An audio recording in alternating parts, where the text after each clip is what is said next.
The discussion in this podcast is for general information purposes only. It is not intended to be a substitute for medical advice, diagnosis, or treatment. Always seek the advice of a physician or other qualified health provider with any questions you have regarding your medical health. Never disregard professional medical advice or delay in seeking treatment because of something you heard on this podcast. Welcome to episode 2 of the Face Crime Skin Lab podcast. Today, we're going to talk about sugar and acne. Could what you be eating in a day contribute to a breakout or be making your breakout worse? The answer is yes. And we're going to take a deep dive into that. So welcome to our space. If this is your first time listening, it's only our second episode, so we're getting comfortable too. We are in beautiful Vancouver, BC, where I'm hosting this podcast. And my goal is to bring a ton of different guests on, and we're going to talk about everything when it comes to the beauty industry, internal beauty, external beauty. And that's why today we're going to talk about acne, because this is something I see often in my practice as a naturopathic doctor. I treat it, and I really think there's a lot of misinformation out there too. So I want to clear the air on a few things. But then again, I invite you to ask questions, do your own research, make your own decision at the end of the day. Because what I say might not be relative to you, and that's okay. This is totally a safe space. So, we're going to talk specifically sugar and acne. I'm going to break it up into a few different parts. I'm going to nerd out really hard in the beginning, and I'm going to talk about pathophysiology. And that just means what happens when we consume sugar and how our body reacts, just so you understand why it might lead to a breakout. Because knowledge is power, and when you understand the why, it might help influence you to make better choices when it comes to your health. So let's get started. Does sugar create acne? So many times you've probably heard yes, no, in between answers. So our diet plays a huge role in conditions such as acne, whether it's inflammatory acne, cystic acne. You'll understand more by the end of the podcast. Conventionally speaking, we treat acne topically. You go to see a dermatologist or a medical doctor. They have this action plan. Step 1, birth control. If birth control doesn't work. Step 2, benzoyl peroxide and antibiotics topically. If that doesn't work, step 3, internal antibiotics. Step 4 might be something like an Accutane. It's a flow chart. The thing is, you're not a flow chart. And when you go to these visits and this is what you're prescribed, I ask you, is anybody having a conversation around what your diet's like, what your stress levels are like, things that really might impact the health of your skin? And this is a discussion I have with my patients, because let's say we use these conventional treatments. We start taking a heavy-duty antibiotic. Yeah, it's going to work temporarily, sure, but this is not something you're going to be on for life. So what happens when you come off of it? Not only the acne may or may not come back, we might have a gut dysbiosis, meaning that we have to fix and heal the gut after that. Or if we're doing a topical antibiotic and we're breaking down our skin barrier, we're going to talk more about skin barrier today, but that's a way that we, our skin is our innate immune system. It protects us. So if we're breaking it down, yeah, we're going to destroy these bacteria that cause acne, but what happens when we stop it? It's just going to come back. Not necessarily in every case, but in most cases, yes. So we want to get to the root cause of why do I have these breakouts in the first place? And there's lots of reasons, but the number one thing we need to look at is the food we're putting in our mouth every single day. So we're going to talk the sugar and acne connection. Now, when I say sugar today, I want you to think carbohydrates like rice. I want you to think baked goods. I want you to think sugary beverages, simple carbohydrates, even in some cases fruit. Sugar is sugar is sugar. We're going to talk about the different forms of it eventually, but I'm saying sugar. I'm putting it into a big category right now. We're going to start with the pathophysiology of what happens when we consume sugar, just so you understand why it leads to a breakout. So when we're eating something carbohydrate rich, sugar, it goes into our stomach, into our small intestine, into our bloodstream, and from there into the cells. At a cellular level, it creates something called ATP. This is our energy. This is what keeps us alive. So that's what we want it to do. Now, nowadays, with modern diets and convenience foods and processed foods, we get too much sugar into our mouths, into our stomach, our small intestine, into the bloodstream in really high amounts. So when sugar's in the bloodstream in high amounts, it's producing a hormone called insulin. Insulin is like a lock, like a key to get that sugar into the cell. So insulin literally goes into the cell, opens it up, allows sugar in, energy is created.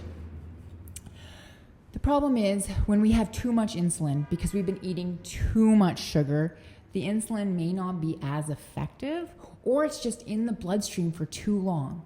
So when you have too much insulin in the blood for too long, it turns into things such as androgens. Androgens make sex hormones like testosterone, for example. So this cascade of events goes sugar in bloodstream, insulin in bloodstream, too much insulin in bloodstream. Insulin makes androgens. Androgens make acne worse. So when we have a high amount of androgens in our bloodstream, we see things like extra sebum production on the skin.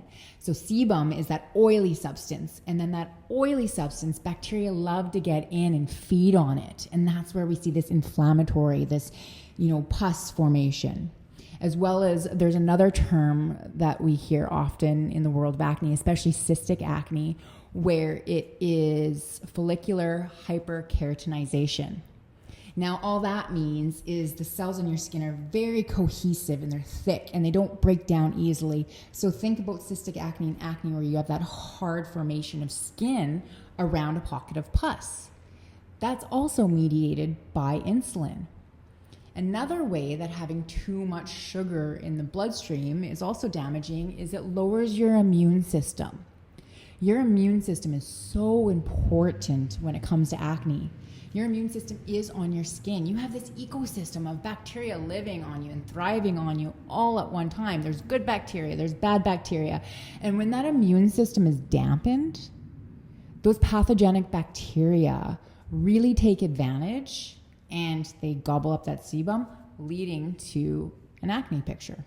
So we don't want a lot of sugar in the bloodstream for long periods of time. So how can we mitigate this? There's a number of ways, and we're going to start with diet. So when it comes to changing an individual's diet, it's easier said than done. And I know you've all tried it. I know it's discouraging because you try to go one day without sugar, you're upset, you're moody, your brain's telling you sugar, sugar, sugar, and it's difficult. Trust me, I have been there a lot and have been on that roller coaster. So what I do with my patients is I ask them first and foremost to increase their protein intake. I don't take away any sugar, just increase the protein intake. Because the number one macronutrient that's missing in most of my patients' diets is protein. Proteins are the building blocks of life. Protein's going to support your immune system. Protein's going to help with cellular turnover and collagen, elastin, all of that. When it comes to increasing your protein intake, you're going to over time naturally eat less sugar. It just happens. And the goal is, what I tell my patients, if your goal weight, for example, is 145 pounds, I want you eating 145 grams of protein daily. And by doing that, there's just less room for carbohydrates. But also by doing that, you're going to help balance out your blood sugar levels.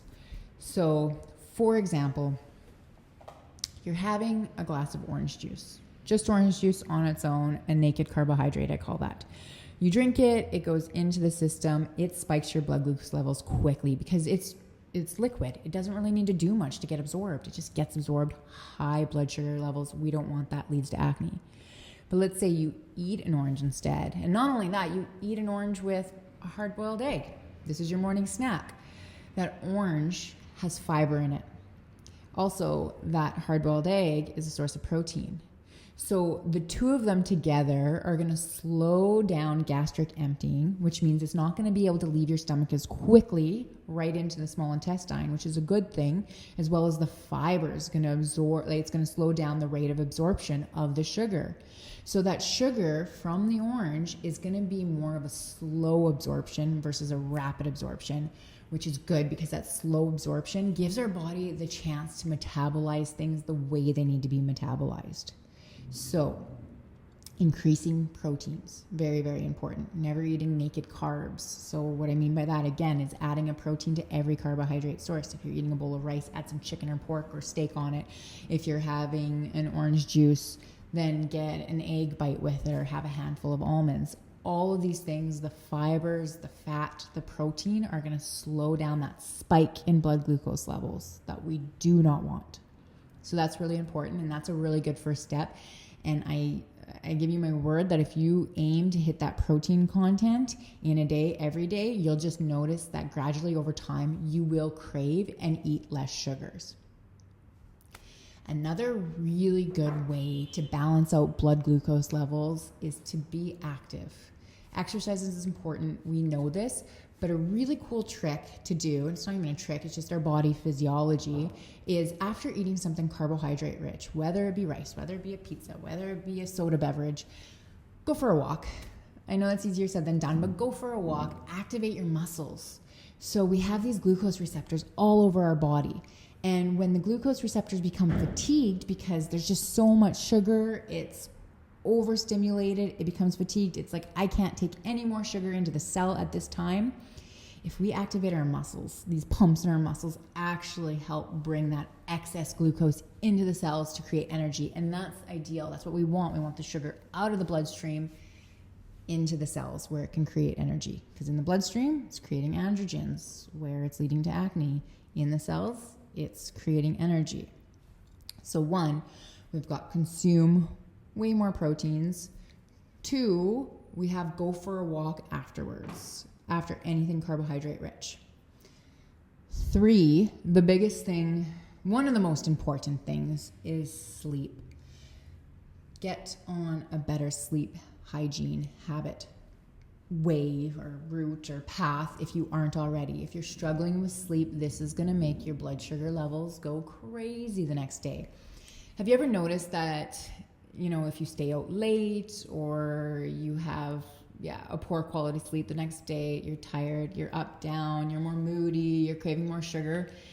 That's normal. That's what's going on in the body if we're not getting sleep, because sleep helps us heal, and then it also helps us regulate our blood sugar levels the next day.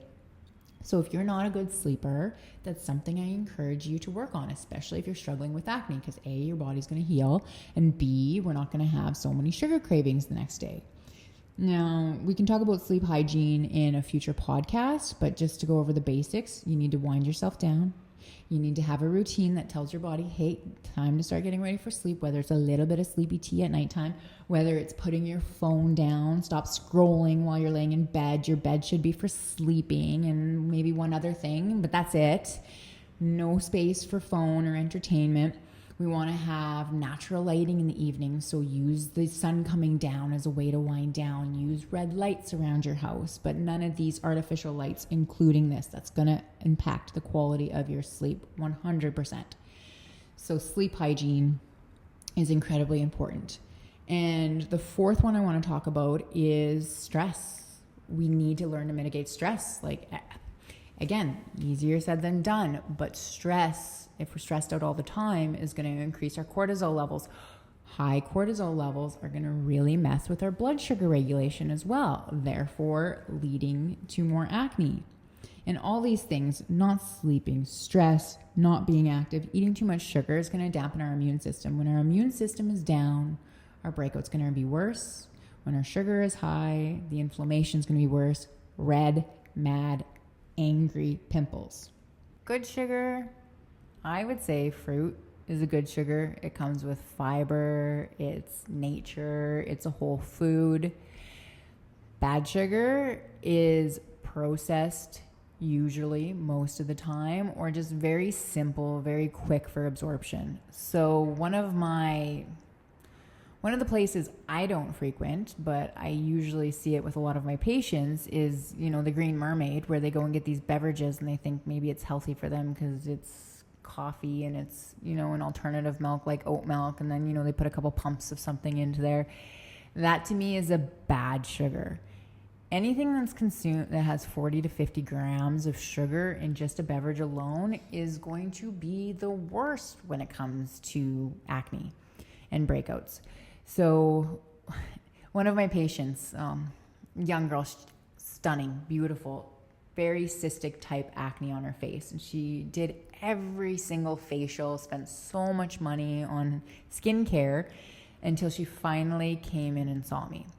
Now, she wasn't in a place in her life to completely change her diet, maybe follow a supplement regime. Like exercise wasn't even really an option just because there was so much going on in this young lady's life. So we kind of made a deal and a negotiation. And all it was to give up the 1 to 2 sugary beverages from the Green Mermaid spot every day.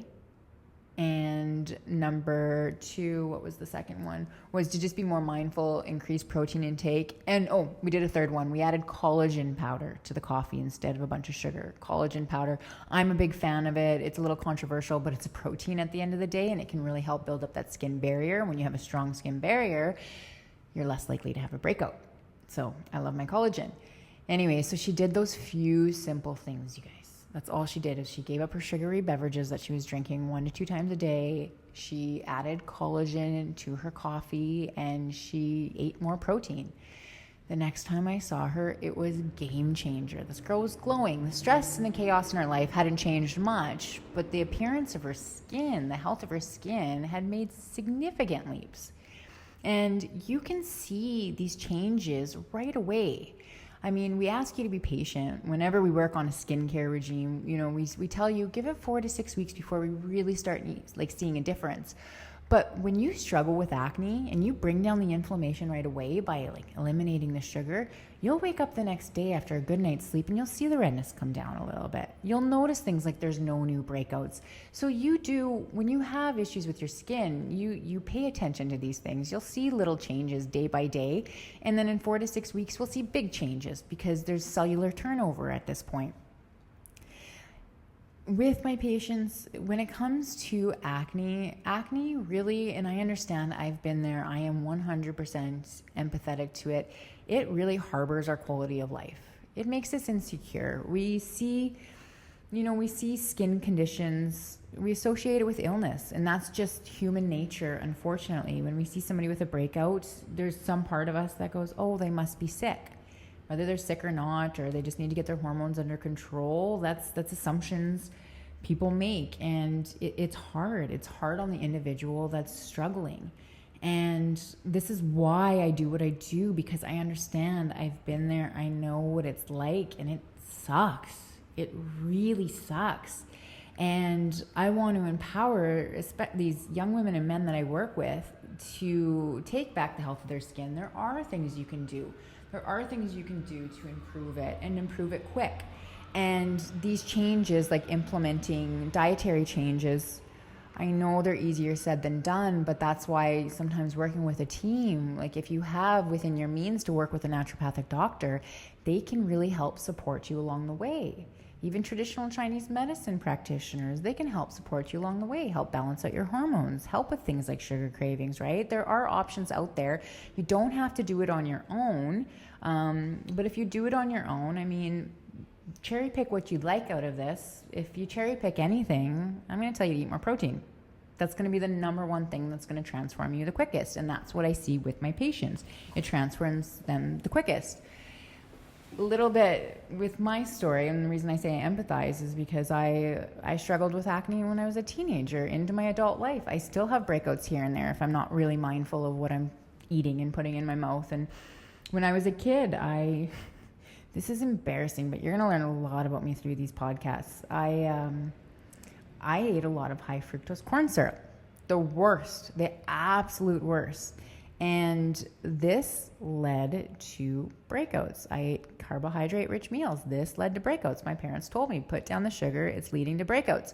I didn't want to listen to them because they were my parents. I went to the doctor instead, and the doctor told me there's no way sugar leads to breakouts, which is, research from the 60s, 70s, like, go put it back where it belongs. We know better now. And they put me on a birth control pill.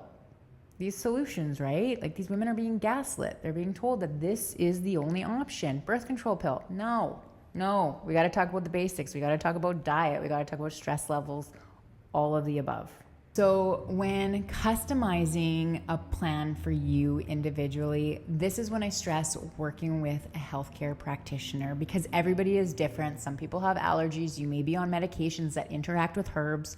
So everything I'm about to say, please, this is not medical advice. You need to be working with somebody that is licensed, that can help you specifically, like, tailor a plan for you and your needs. But I'm gonna dive into the nutraceutical support, because we use it a lot in practice with patients to help balance out blood glucose levels.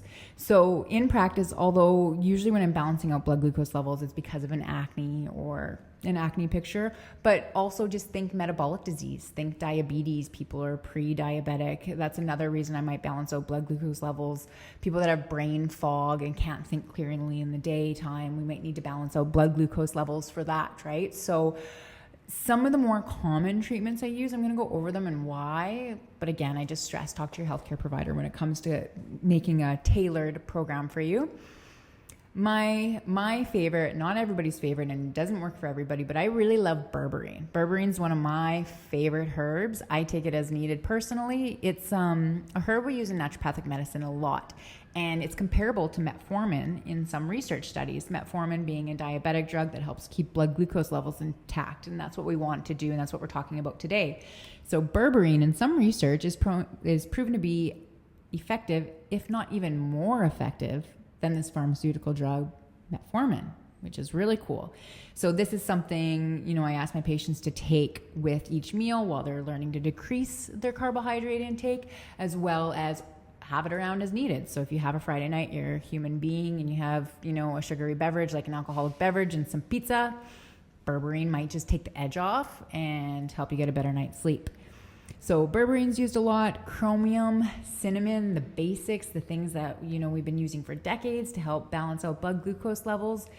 Those are really popular when it comes to acne, bringing down inflammation. So curcumins, ginger, fish oil, all these things can help your chaotic inflammatory picture. And when I say inflammation, think red, hot, angry. So if you have a red, hot, angry pimple, it means you're inflamed, and we need to bring down inflammation. The number one way we do that is by cutting out sugars, but we can also add some things in to help.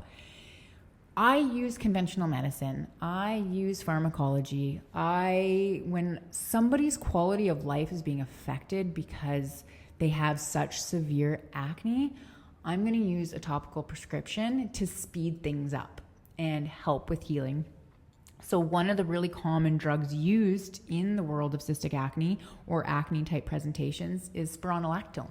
Spironolactone is a blood pressuring medication, and a lot of women are put on this internally.